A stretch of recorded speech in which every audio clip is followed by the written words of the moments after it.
यद्यद्विभूतिमत्सत्त्वं श्रीमदूर्जितमेव वा तत्तदेवावगच्छत्वं मम तेजोंशसम्भवम्।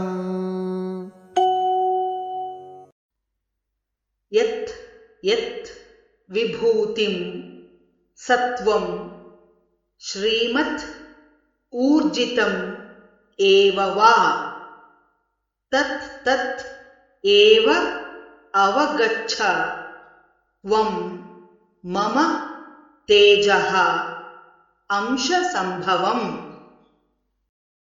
यद्यद्विभूतिमत्सत्त्वं यद्यद्विभूतिमत्सत्त्वं श्रीमदूर्जितमेव वा श्रीमदूर्जितमेव वा तत्तदेवावगच्छत्वं तत्तदेवावगच्छत्वं मम तेजोंशसम्भवम्।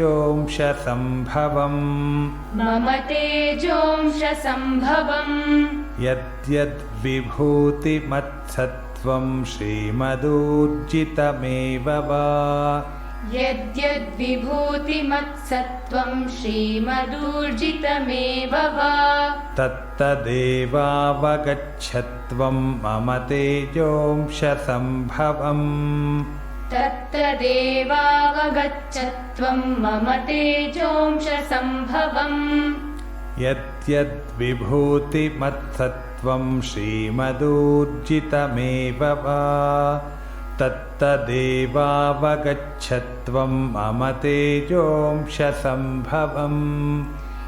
यद्यद्विभूतिमत्सत्त्वं श्रीमदूर्जितमेव वा तत्तदेवावगच्छत्वं मम तेजोंशसम्भवम्।